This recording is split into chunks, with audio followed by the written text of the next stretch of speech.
far too long, and now it's hit a whole nother level with what's going on with Rafah. So we're all angry, we're all devastated, but we're all still here, and that's what they're relying on. They're relying on fatigue and being disheartened, and we cannot let either of those things. Another amazing week. You are all warming my heart each week and restoring my faith in humanity as we all watch this go on. So please take a moment to read some of these names. On top of that, that's 1/3 of the children. And now take a moment to think about it. Palestine will be free! From river to the sea! Palestine will be free! Free, free Palestine! Free, free Palestine! Free, free Palestine! Free, free Gaza! Free, free Gaza! Free, free Palestine! Free, free Palestine! Free, free Gaza! Free, free Gaza! End the siege! End the siege! End the siege of Gaza! End the siege of Gaza! Back liberation! End occupation! Back liberation! Free Gaza! Free, free Gaza! End occupation! End occupation! Back liberation! Back liberation!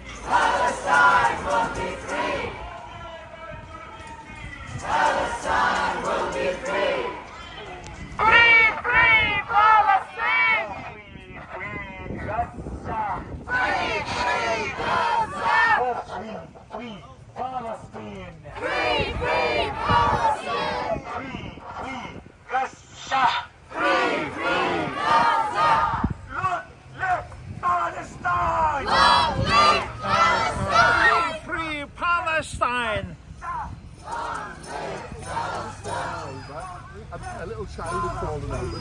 Long live Palestine! There were 3 doctors on the march. Long live Gaza! Free, free Gaza! Free, free Palestine! Free, free Palestine! Free, free Gaza! Free, free Gaza! From river to the sea! Good afternoon, ladies and gentlemen. Assalamu alaikum.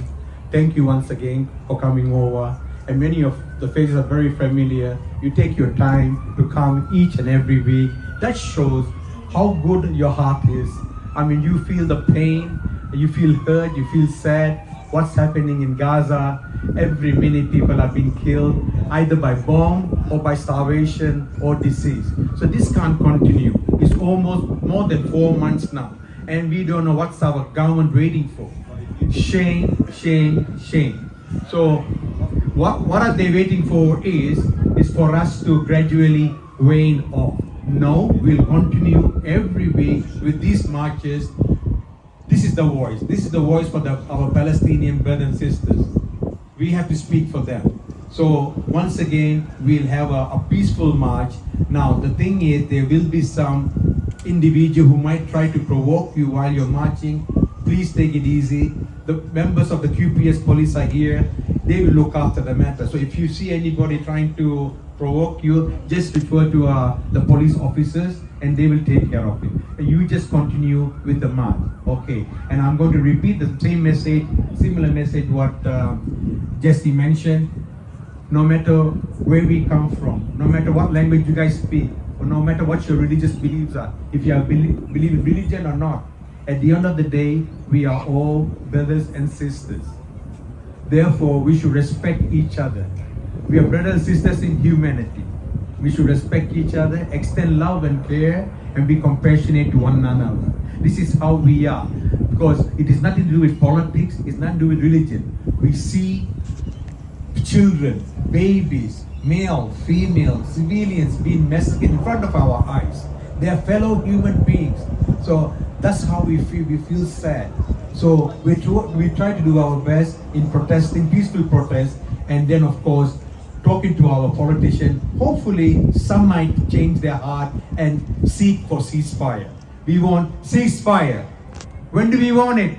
Now. What do we want? Ceasefire. When do we want it? Now. Okay, let's start. And we have a good. Thank you very much. Now we have a speaker. Can I invite Sean to the stage to say a few words? Sean is an activist with British accent. He's here. Well, not sexy. Irish. Okay, so you feel the pain then? Oh, okay, all right. Thank you. Distinguished guests, brothers and sisters, comrades and friends. I've got absolutely nothing prepared for today because this has been sort of sprung on me at the last minute, so I apologise in advance. A couple of things I'd like to just touch on. It would appear that even with the awful situation in Rafah going on at the moment, it would appear that the media are trying to adopt the goldfish effect for the general public. If you look on your media sites now, the Palestinian people are going further and further down the news cycle. Across the board. You cannot tell me that this is coincidence. It's not coincidence. What they're trying to do, they're trying to push it further and further down in the hope that the beleaguered population who are just trying to keep a roof over their head and feed their families will forget. Are we going to forget? No. So what I would urge you to do, everyone keep up the pressure on your social media. Have conversations when you can with people. I mean, just a couple of examples for me, just one example. I've had a few people contacting me and giving me absolute pelters. And I just turn around to them and say, you know, listen, no matter what your position on this carnage, we must all agree that it's got to stop. You know, it must stop. We can't carry on like this. And I found that to be quite, you know, what can they say back to that? What can they say? How many more children are going to have to die before this mindless violence stops? You know, so as I said, main message really is to keep having conversations with your friends, keep having conversations with other people as often as you can. And as I've used the analogy many times, it's one brick at a time. This wall looks pretty massive at the moment, but you know what? It's going to come down and we are dismantling it one brick at a time.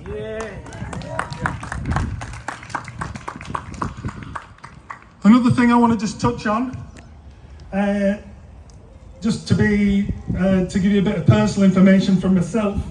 I don't know what you guys are feeling, but probably the last 7 days, 10 days or so, I've had a couple of wobbles in terms of fatigue, in terms of watching these awful pictures. And you know what? If the likes of me start having wobbles and having fatigue watching this slaughter, I just wanted to touch base that I don't think I'm alone in that. And we've got to support each other. Everyone has got to support each other, because watching this kind of thing on the TV, I mean, thank God for social media, because the normal media are unfit for use. At least we get to see this slaughter in real time. But as I said, the message is really, be kind to yourself. And, you know, there is a school of thought that my friend Duncan said online the other night. You don't necessarily have to see it to know what's going on. My main message is, look after yourselves. Look after each and every one of you, because, you know, it might seem trivial to say that sort of thing. It might seem, you know, what's the big deal compared to what the people in Gaza and the West Bank are going through. I know I'm ashamed to say it, but we've got to stay strong for them. We can't afford to wobble. We've got to stay strong. We've got to keep going, and we've got to, You know, we've got to be steadfast in what we're doing. Just finally, when this carnage is finished, the media, politicians, all the stooges, we must hold them to account. Yeah. Yes. Yeah. Because Nuremberg proved to us that obeying the orders is not cutting the mustard anymore. So we must hold these people to account. Just doing it, I was just doing as I was told. That's not good enough anymore. This is a moment in history that we must stand up and be counted. Thank you so much for listening. Thank you so much. And free Palestine. Free Palestine. Okay, the next speaker is Remis from Palestine. He's a Palestinian himself. Thank you. Hey everyone, how you going? Yeah, you good? Let me hear your voice. Come on, show me some energy. How are you guys? Thank you. Well, the reason why I'm speaking, well, there's not much left to say today. You know, everyone knows what's happening. Everyone knows they're attacking Rafah. Everyone knows how horrible and dire the situation. But today I want to speak about you guys and how important it is to look after yourself and to take a break, to get off social media, to get off this horrible imagery and just recover. Even if you take, I know a lot of you feel like guilty, you know, taking a break, taking a deep breath, disconnecting from the situation. And I'm saying that because it's very important to disconnect for even 1 or 2 days. Hello everyone there that can't see me. The reason for that is, I've been saying that from the start, this is not a sprint, this is a long fight. Israel, the USA are interested to keep this fight going for a long time. They are interested into like killing or displacing the whole Gaza, getting rid of the Palestinians there because free! Thanks so much for everyone who came here, and please keep showing up. Thank you, Remis. Thank you so much. And next I'm speaker. from Lebanon. I ask lots of Australians. I meet them community, I meet them supermarket. So, do you know where's Lebanon? They say no. I tell them, how about the people dying in Gaza? Are they seeing what's going to happen? It's absurd. We are all suffering. We are on the border of Israel. They bomb Gaza, they bomb us. We want the government here to just have a little feeling as a human, to side the right, not to side just because they want to please the American and the Israelis and She's been here every week with her husband. Every week she's been here, and today I said, you have to say a few words. Okay, thank you very much. Peace be upon you all. I'd like to acknowledge the traditional owners of the land and the elders past, present and emerging. My name is Zakia. I have 2 hats today. The first is as a medic and a doctor, and the second is as a South African Australian. As a child, I grew up under apartheid South Africa. So I know, and we know apartheid in and out. And my family worked in apartheid tirelessly to see the end of apartheid. And one of the greatest strengths for us as South Africans was the support from the international community, when we could feel the support, the love, and all the activism from around the world that helped dismantle apartheid in South Africa. In 2019, I was lucky enough with my family to do a visit to Palestine. And I can tell you, what we saw and what we witnessed was 1,000 times worse than the nightmare of apartheid that we lived through in South Africa.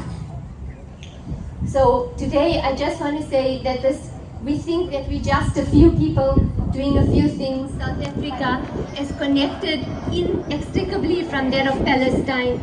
Our freedom is incomplete until the freedom of the Palestinians. From the river to the sea, Palestine will be free. Free Palestine! Free Palestine! Free Palestine! But today is going to be straight from my heart. I turned 58 this week, and it's been 40 years since I signed my very first Free Palestine petition in Sydney. So from afar, from a long, long way away, I've been supporting Palestine for the last 40 years.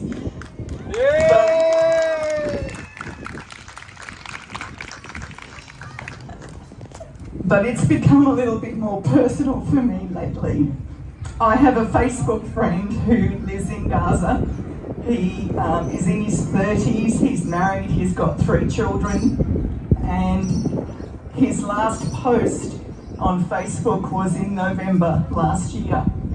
And I kept on going back every couple of days to see whether he posted anything. In the beginning of December, I simply messaged him, "Are you still alive?"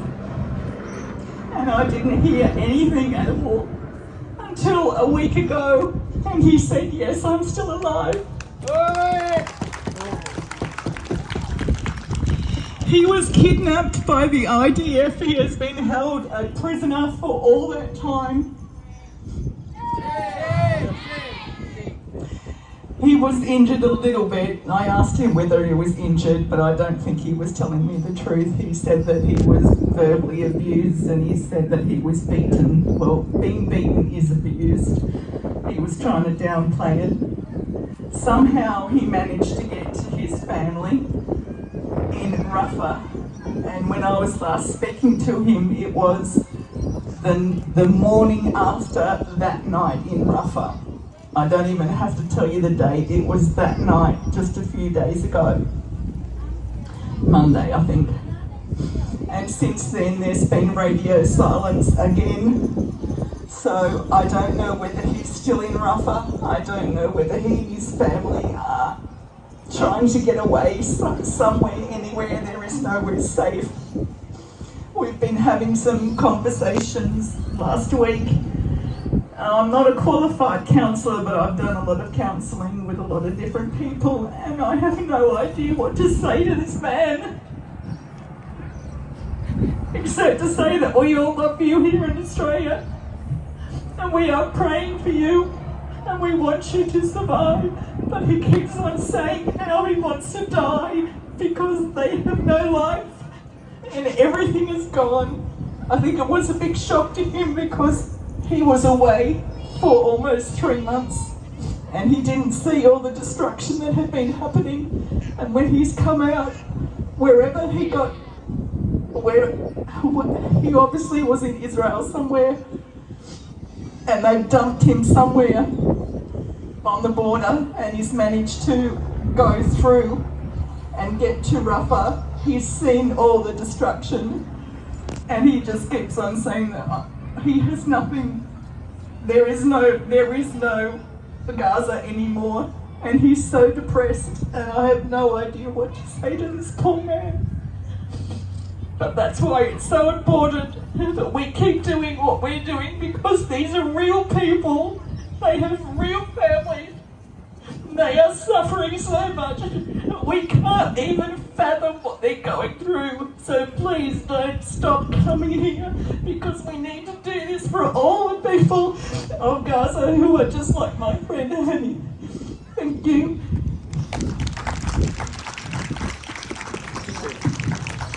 All right, the last speaker for Wendy, I hope you're okay. I hope your friend keeps in contact with you, inshallah. Okay, our last and final speaker is Brother Wadad, who is a Palestinian himself. As you know, from day one, he's been screaming and shouting during our marches. Of course, he had to go back home for 2 weeks.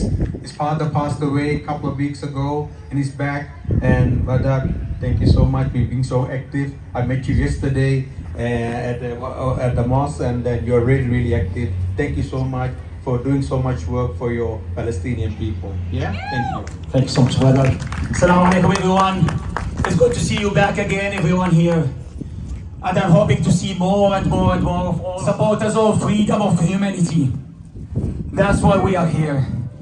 Today and every day, not just in this rally. In every moment we live, we have to call for our freedom.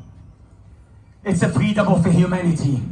Palestine has sacrificed for us, sacrificed for humanity in all around the world, to wake up the whole world and call for freedom. And we're gonna keep doing it. Palestine and Palestinian will never give up. Never ever give up. We are winning. Yes, we are. Yesterday, as Jess just told all of you guys,